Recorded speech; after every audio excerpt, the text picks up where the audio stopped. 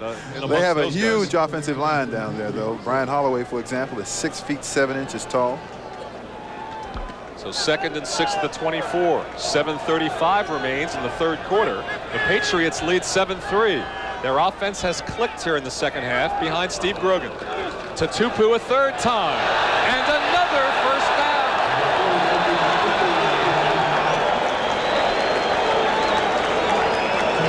In the first half, they were giving the ball to Collins and James, and they were running outside. They were slipping and they were falling down, and they didn't have the good footwork. Now, look, this is very simple football.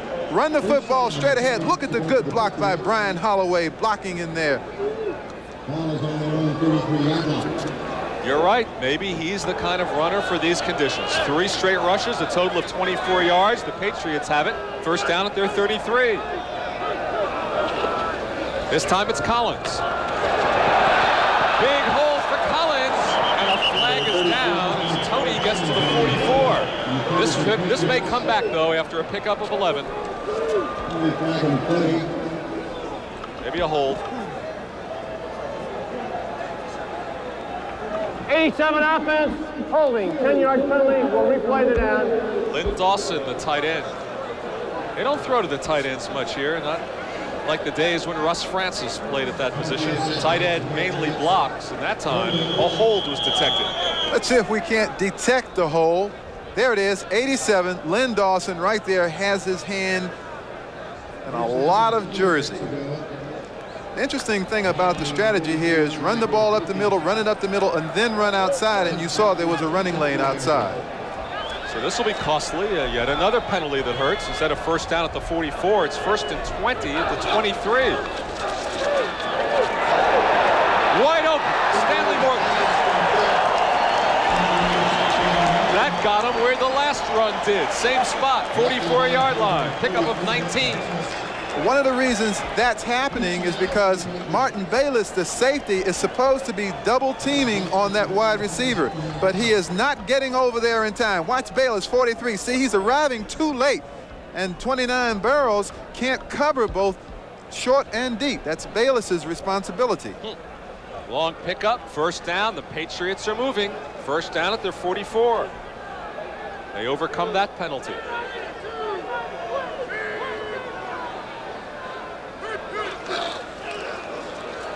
Fryer. Oh, wow. Lost it. Was it a reception? No.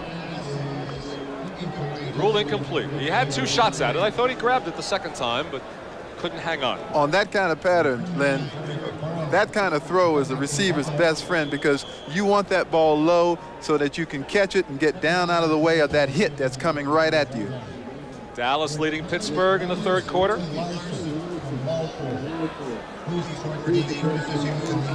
Second down at the 44. We'll show you some more scores in a few moments. Steve Grogan has to be happy with his performance here in the 2nd half. I'm sure his fans are, who called for him as well. Collins near midfield. Pick up about 5.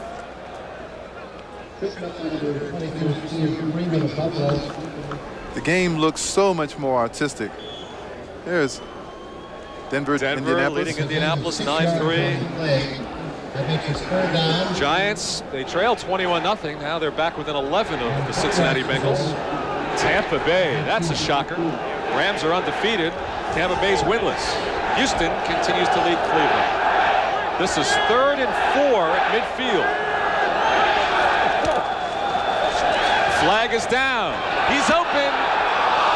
A good defensive play turned in by Charles Romes as Grogan had his man. Stanley Morgan says, hey, that was a nice play you made.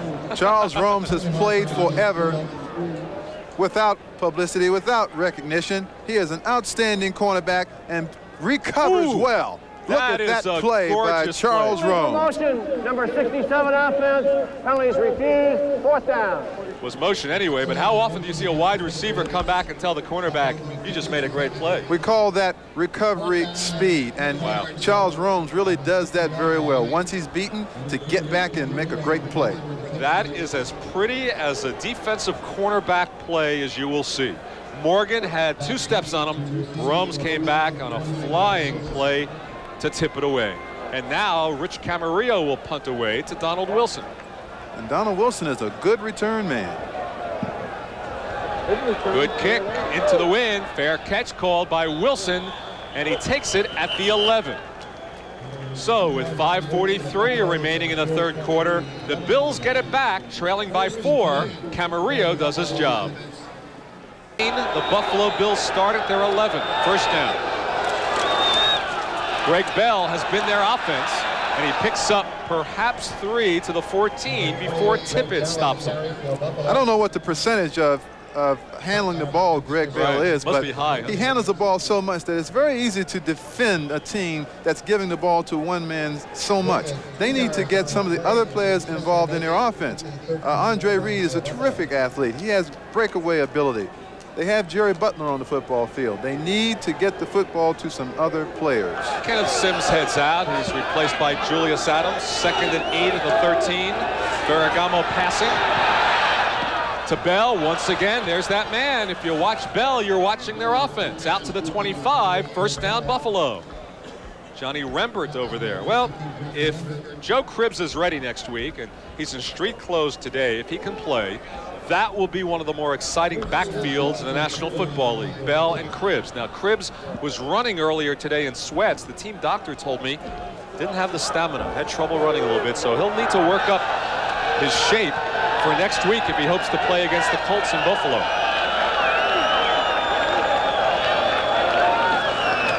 Bell again.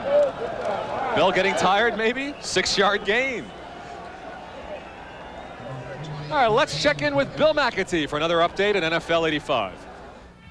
All right, Lenny, moments ago, Tony Dorsett joined a select group of players to rush for 10,000 yards in a career. This is the play. It covers 22 yards, easily more than Tony had in the entire first half. He is the 6th player now to go over 10,000 yards. That set up a Raphael Septien field goal. There's the score.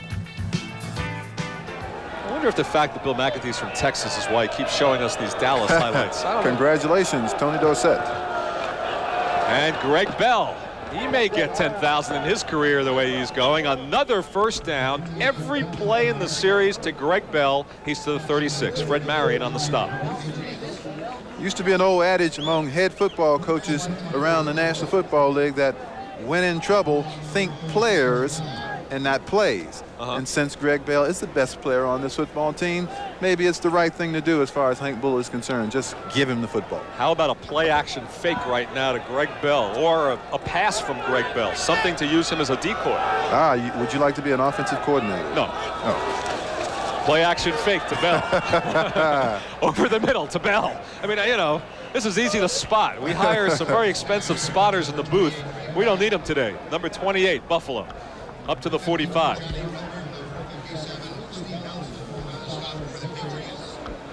And Vince's stats, not too swift this afternoon. 7 of 22, 72 yards. 1 interception, should have an asterisk. He's could very easily have 5 or 6 interceptions. They've been dropped by the Patriots defenders. It's like pulling teeth without an anesthesia. It's very, very painful, but they're moving the football. 2nd and 4. And you know who carries probably for a first down. Has anyone else? On top of him is Nelson. No, Excuse me, Lenny. Has anyone else touched the football on this drive? No. He's, Ferragamo in the center. That's it. How many plays? Bell, straight. 6 or 7 straight plays? Greg Bell's probably saying, Joe Cribbs, where are you, partner? He's over on the sideline watching. We'll get his shot. First down. 2 minutes remaining. 3rd quarter. Buffalo out to the 47. This drive began at the 11. It's been all Greg Bell.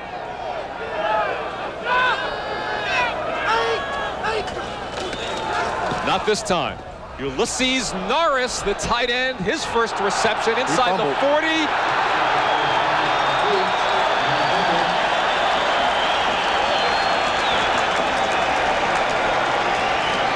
Still no official signal.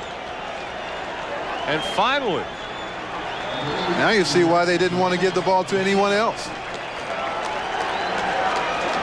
So finally, someone other than Bell touches it, and he fumbles. The Patriots get it back.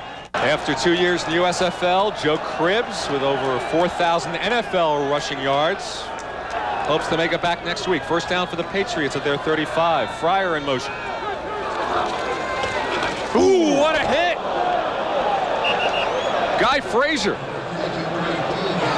put a stick on Craig James in the backfield. The Buffalo defense rising here. A 3-yard loss. Good play by Frazier, who switched positions this week. Mamas, don't let your kids grow up to be running backs in the National Football League, because you'll get hit like that, and that hurts on a day that's cold as it is today. 2nd and 13 at the 32. You're just joining us, Tony Eason, dislocated left shoulder. Steve Brogan backing at quarterback for New England. Fryer's open. Flag is down. As Fryer's at midfield, this may come back for a hold as well. Under the category of coaching gray hair.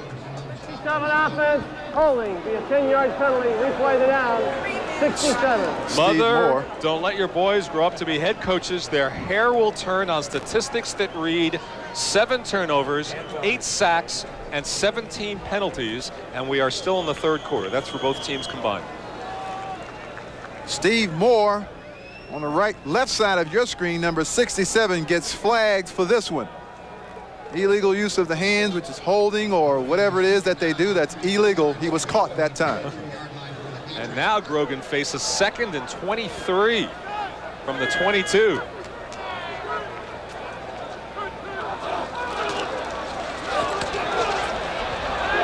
Stanley Morgan is all alone. So's Craig James to the 35. No flag is down, but far short of a first down. They need the 44, a pickup of 13. Eugene Marv covering.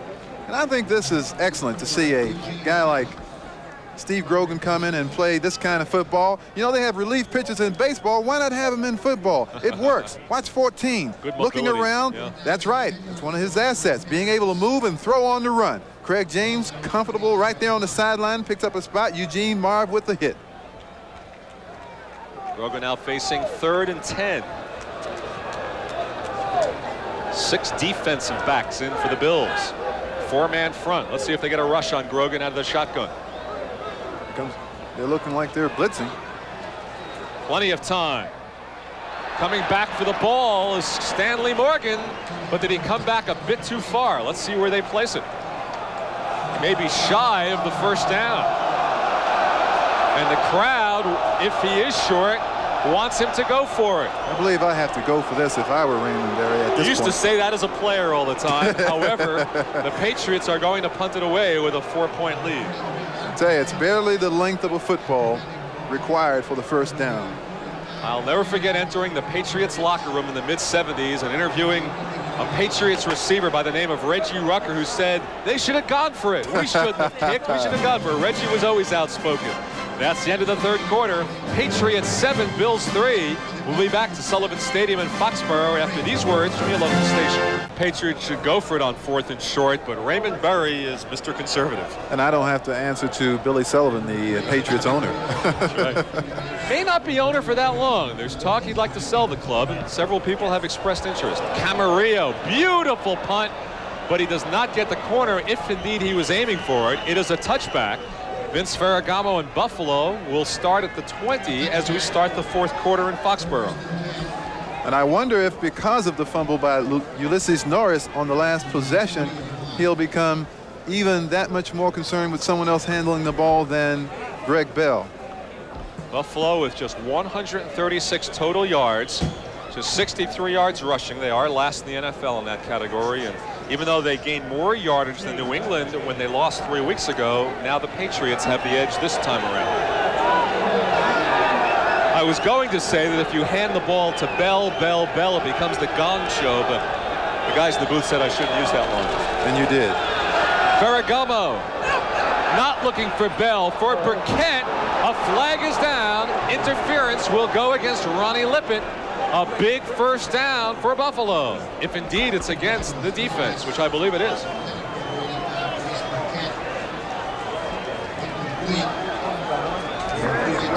Interference defense, number 42, first down for the spot of the foul. Second time today against Ronnie Lippett. The question is, why? He appeared to have excellent position. Third time today for Ronnie Lippett. So that amounts to a 28-yard penalty. We've had a flag festival, 18 so far. Still a full quarter to go. Here's Greg Bell, tripped up in the backfield, struggles ahead for a few yards, but the rookie from Stanford, Garen Varys, got in the backfield quickly.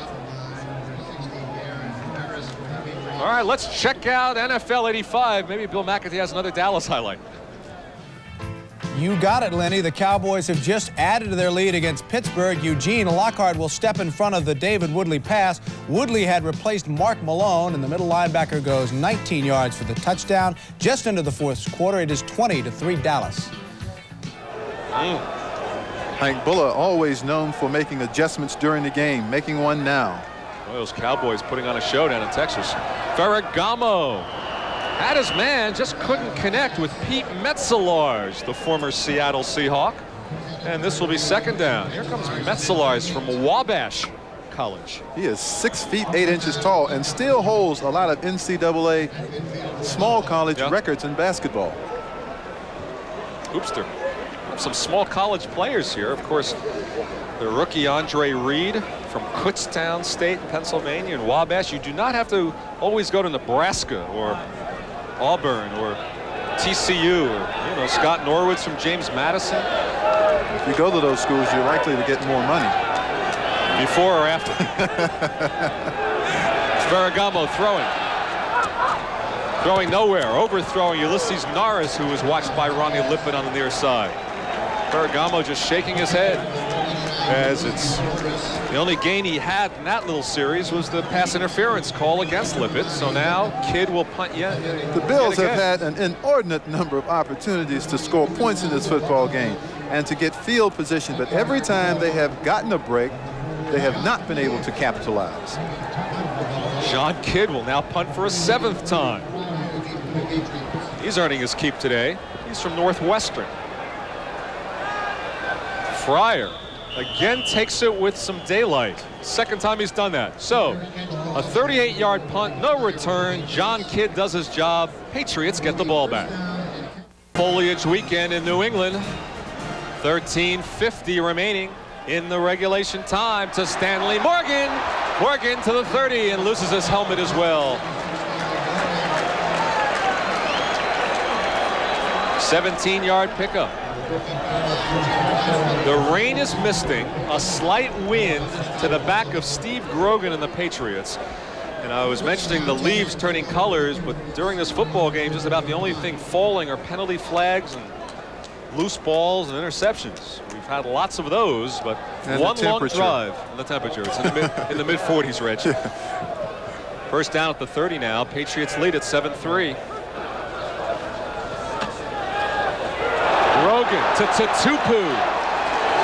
It's the Patriot offense of old, engineered by the old man, Steve Grogan.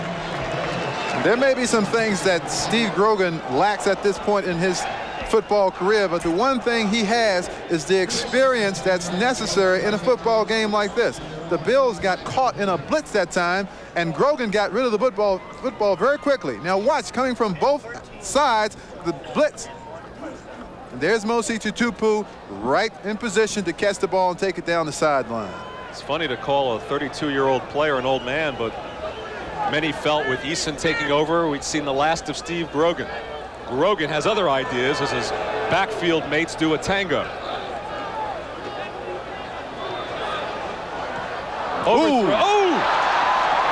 Irving Fryer!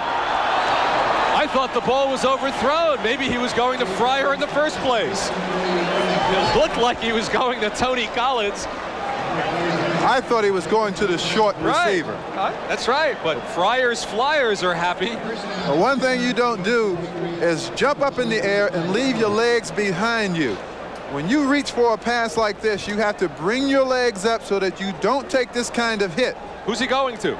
I believe he's going to Tony Collins, but Fryer was in a propitious position.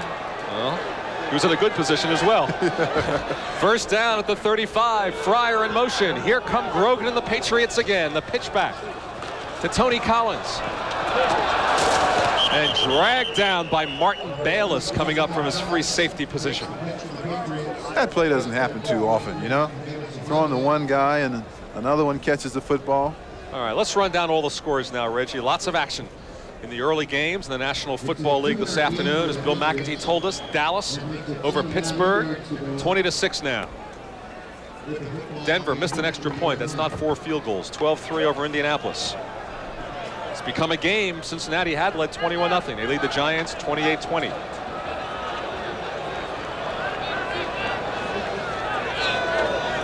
This is 2nd and 8 at the 33 for Grogan.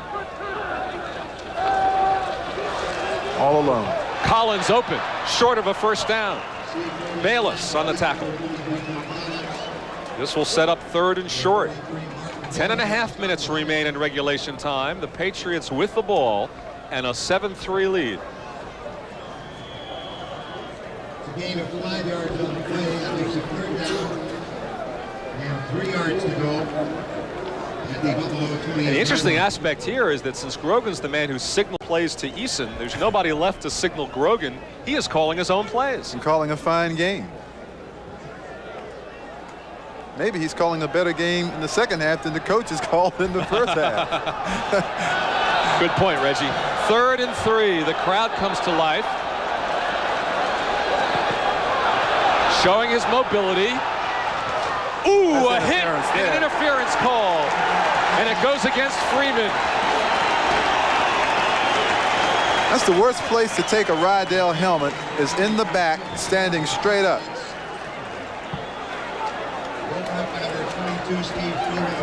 Interference offense, number 33. It went the other way. It had to happen before the ball was thrown at some point.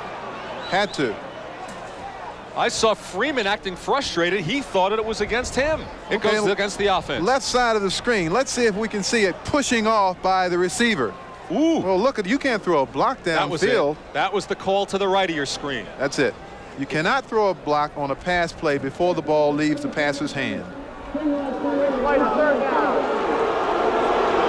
They're booing, but the crowd did not see what our replay showed us. It was not where the ball was intended. It was away from the ball. Tony Collins threw the block, I believe, on Burrows. Here it is once again, left side of the screen. Watch it right about here. You'll see a block. That's illegal. You cannot throw a block on a man downfield before the ball's left the passer's hand. Grogan from the shotgun. Now it's 3rd and 13 at the 38.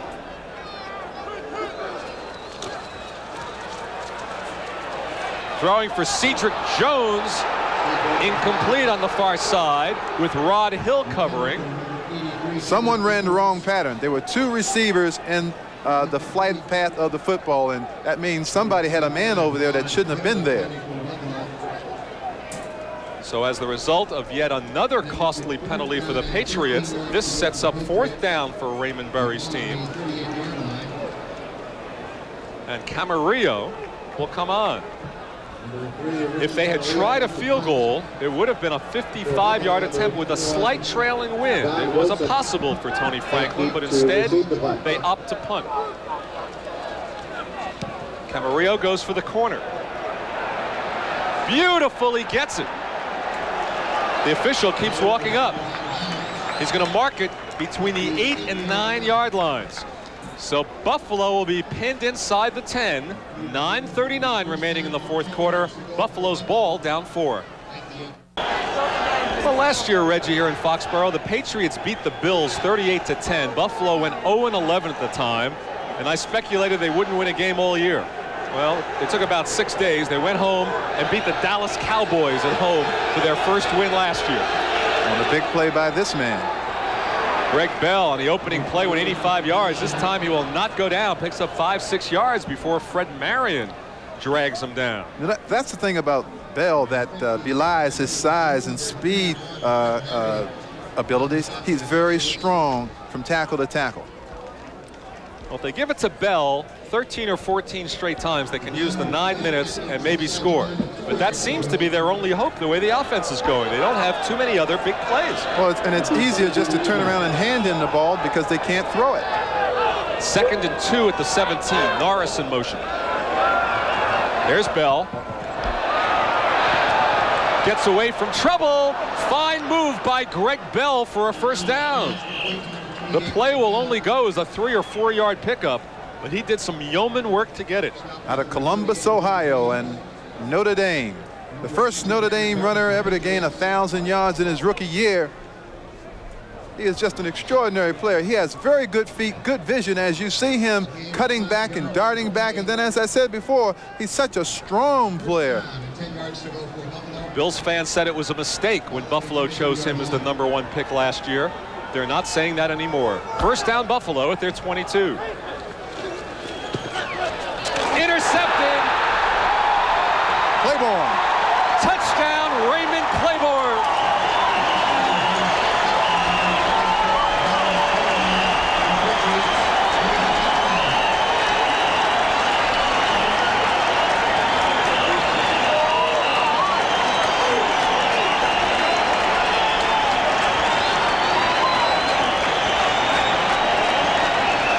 He is the touchdown maker on this defense. They weren't throwing in his area, so he said, hey, I got to go over here and get a ball and pick it off to make a big play defensively. He has been doing this week after week after week for the New England Patriots. He did it last week, stepped out of bounds. This time, he gets the touchdown. Today, a club record 111th consecutive start, caps it off with an interception for a touchdown. And the Patriots try to make it 14-3 with a Tony Franklin kick. Number 26 returned to 26 yards. And Franklin's extra point attempt is good. So the big defensive play, they've done it week in, week out. A big uphill road for Hank Bulla, the Patriots by 11.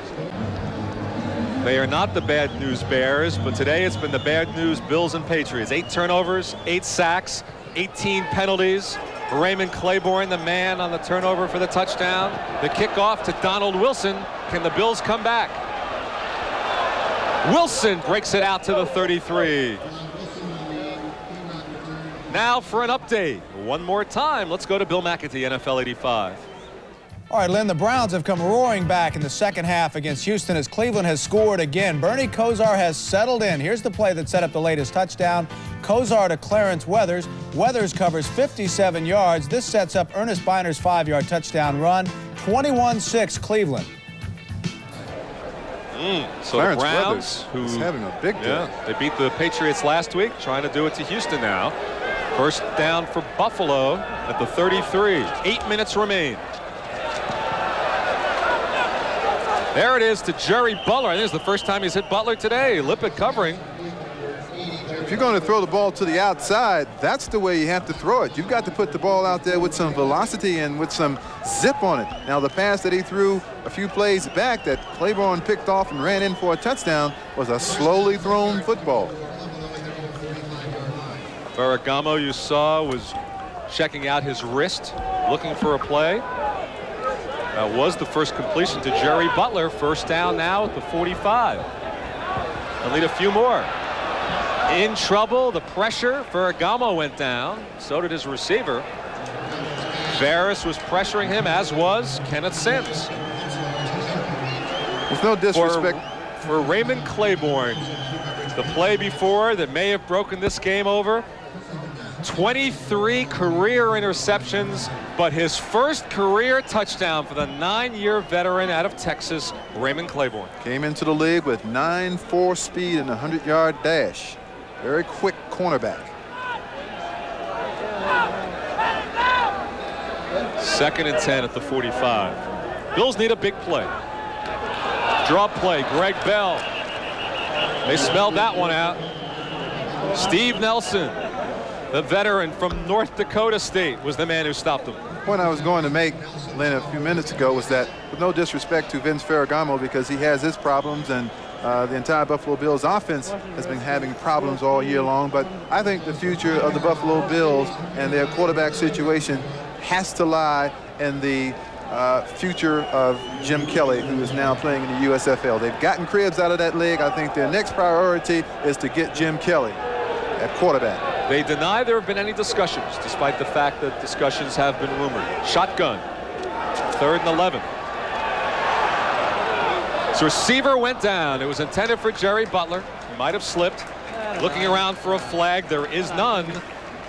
Jerry Butler, who has caught just one pass today.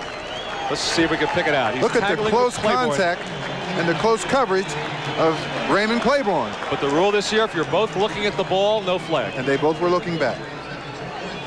Ferragamo today just 10 of 29. 100 yards, 2 interceptions. He is the last rated quarterback in the AFC, and those stats will not improve.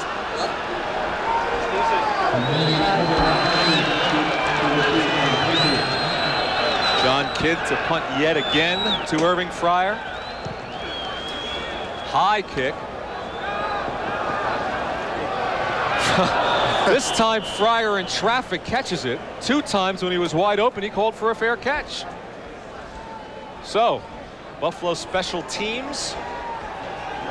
And John Kidd, a 40-yard punt.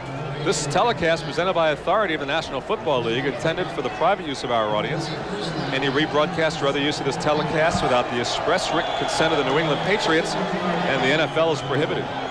6:53 left in the 4th quarter. The Patriots lead 14-3. Each week, a big touchdown turned in by the defense. The offense still 1 touchdown per game over the last 5. First down at the 17. Craig James eludes Bruce Smith.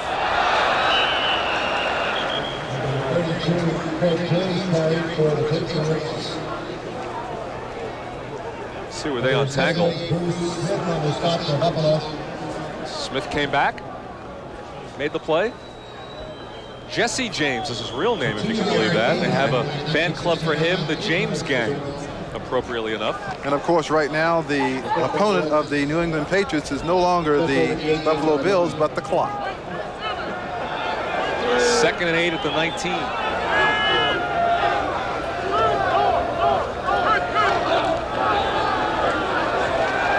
He has time. He has Craig James, but short of a first down at the 26. The clock continues to run. 6 minutes left. Of course, Craig James from SMU in that pony backfield with Eric Dickerson. There's a player down. That's Guy Frazier. Jim Haslett was also slow getting up. Frazier just rolled over onto his stomach. There are a lot of things that run through your mind during a time like that. Cincinnati has stretched open their lead again. 35-20. Tampa Bay trying to do it. They are also 0-5, trying to beat undefeated Los Angeles. Cleveland 21-6 on that Ernest Biner run that we showed you a short while ago. John Riggins, 3 touchdown runs. The Redskins are now back to 500 as they defeated the Lions. Lions also to 500. Minnesota, another close football game. Remember Bud Grant last week decided to run for it on 4th down and lost the game. Philadelphia, big over St. Louis. That's a mild surprise. Philadelphia started the day 1-4. St. Louis was 3-2, and now Frazier comes off. Steve Grogan has statistics today that remind you of the good old days for the Patriots in the mid-70s. He has 13 for 17, 235 yards, 1 touchdown, including that long 80-yard drive to start off the 3rd quarter when Tony Eason went down with the shoulder separation late in the first half. 3rd down and short.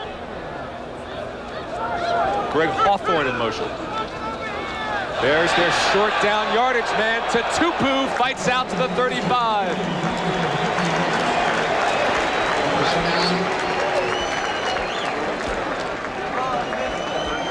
Okay, this has really been one of the key plays to the offense in the second half. It's been the charges of mostly Tupu straight ahead and a good drive blocking by the entire New England Patriots offensive line. That's Brock, Hanna, Wooten, Holloway, and Moore.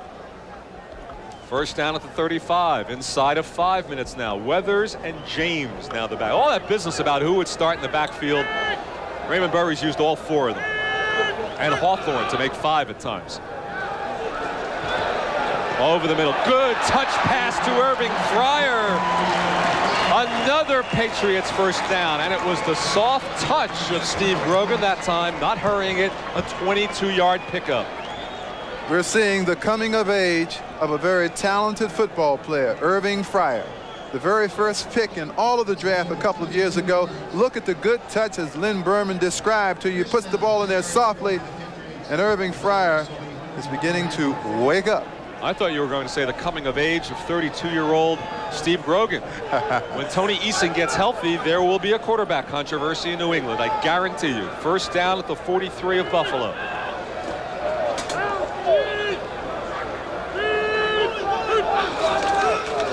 Weathers to the 40, maybe the 39 before Eugene Marr. More importantly for New England, all the way down to 3:42 left in the fourth quarter. Buffalo had their first halftime lead of the year, 3-0 at halftime. Too bad it didn't get rained out for the Bills at that point. The Patriots have owned the second half. This has been like the big kid on the block toying with the little kid on the block for a couple of days and then finally saying, hey kid, I'm going to squash you in one blow.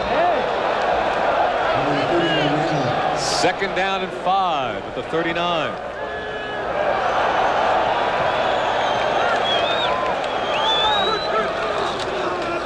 Weathers, Sanford flew by.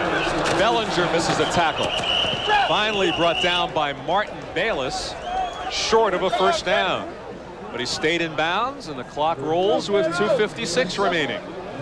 Robert Weathers is the brother of Clarence Weathers, who's having a fantastic day down in Houston. Right. Formerly played for the New England Patriots.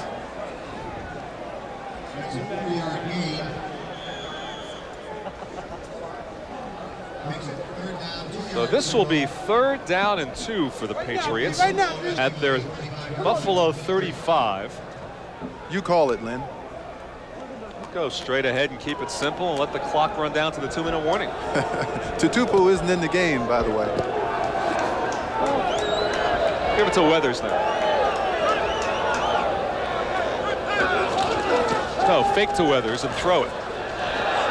And completed to Craig James. Inside the 10. The ball is down. Patriots have it at the Buffalo 9. The 2-minute warning, a 27-yard pickup. It's been a second half to remember for Steve Grogan and the Patriots. 2 minutes left in regulation. The Patriots lead by 11, knocking on the door. There's a double fake on this play. Play action to Weathers, the fake reverse to Irving Fryer, and then the pass out to Craig James. Here's what's good about this. One, professional teams don't run enough plays that they're successful with. It's good. Raymond Berry comes back with a play that he was successful with earlier. There's Grogan with the fake and throws the ball nicely to James, and Talley just can't keep up with James. He's not fast enough. And ruled down before the ball popped loose. Craig James limped off. Derek Burrows on the near side is limping off, the talented rookie cornerback who had a fine first half as well as an interception for the Buffalo Bills. And you know what, Lynn? The game plan of the New England Patriots was to throw the football on first down and throw it deep. They didn't make that game plan work until Steve Grogan came into the football. They've completed 15 passes to their wide receivers today. That must be a New England mark for the year. And Irving Fryer, his first career 100-yard game, 6 passes, 132 yards. Steve Grogan, I remember when he came in as a youngster here, it was the trade of Plunkett that gave Grogan his chance and was a good scrambling young quarterback, helped mold those teams of the early 70s. Now he's getting his chance again as a 32-year-old old-timer with the injury to Tony Eason. From 9, Tony Collins, maybe a yard. Martin Bayless on the tackle. Well, the Bills should start calling timeout at this point. Maybe they realize their predicament. They're letting it run. 1:45 to go. Buffalo Bills staring at their 6th consecutive loss. Raymond Berry staring at a .500 record, 3-3, an additional 4-4 last year after replacing the fired Ron Meyer. Second down, goal to Buffalo go. didn't win in the preseason either. They were 0-3-1, so they're staring at a long dry spell With less than 2 minutes and a remaining, particularly long the spell on the road. This will be their 12th consecutive road loss dating back to December of '83 in Kansas City. No timeout called, a Buffalo loss.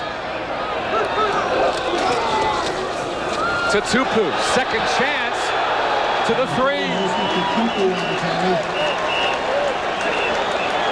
Clock still running inside of a minute.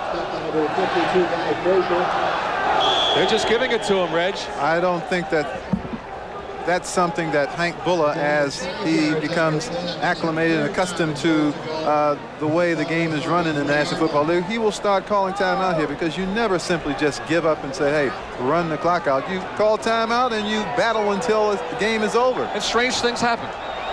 That's right. A ball could fall on the ground, one guy could pick it up and run all the way for a touchdown. 29 seconds to go. Patriots hope to close it out with a score. Mosi to Tupu. Doesn't do it See, for them. there's a ball on the ground. Oh! that's it. the why. That's Tony why. Collins saves it, and the clock continues to run. 10 seconds to go. Now he's trying to call timeout. Amazing. And timeout is taken with just 8 seconds remaining. Steve Amazing. Grogan at an 11-point lead. The Patriots will be right A tale of two quarterbacks. A long afternoon for Vince Ferragamo once again. For Steve Grogan, 308 total yards, and they will kick a field goal. Why, Rich? Tiebreakers, when this thing comes down to the end of the season, tiebreakers may be the difference between one team making the playoff and another. And they miss it. And Tony Franklin misses the chip shot. And maybe fairness dictates, with 4 seconds remaining, that the Patriots do not tag on 3 more points. This has been such a bizarre football game. Franklin, a very dependable field goal kicker, just one miss and out of a 47-yarder a week ago. And Grogan, the new holder instead of Tony Eason, maybe that's the reason why. The only blemish on Grogan's record this afternoon. And he's patted on the back nonetheless by the Patriot coaching staff. So Buffalo will have one play. And unless they have a 12-pointer up their sleeves, it will be 0-6. The Big Ben play. And it's pulled down by Andre Reed out of bounds. And that is it. So the New England Patriots defeat the Buffalo Bills 14-3. Steve Grogan, the story. Tony Eason injured. The old veteran come back. He does it. 308 yards for Steve Grogan, but a rugged afternoon for Vince Ferragamo. For Reggie Rucker, I'm Len Berman. Thanks for watching, everybody. Now let's go to Dallas, and we'll show you the conclusion of the Steelers-Cowboys game. So long, everyone.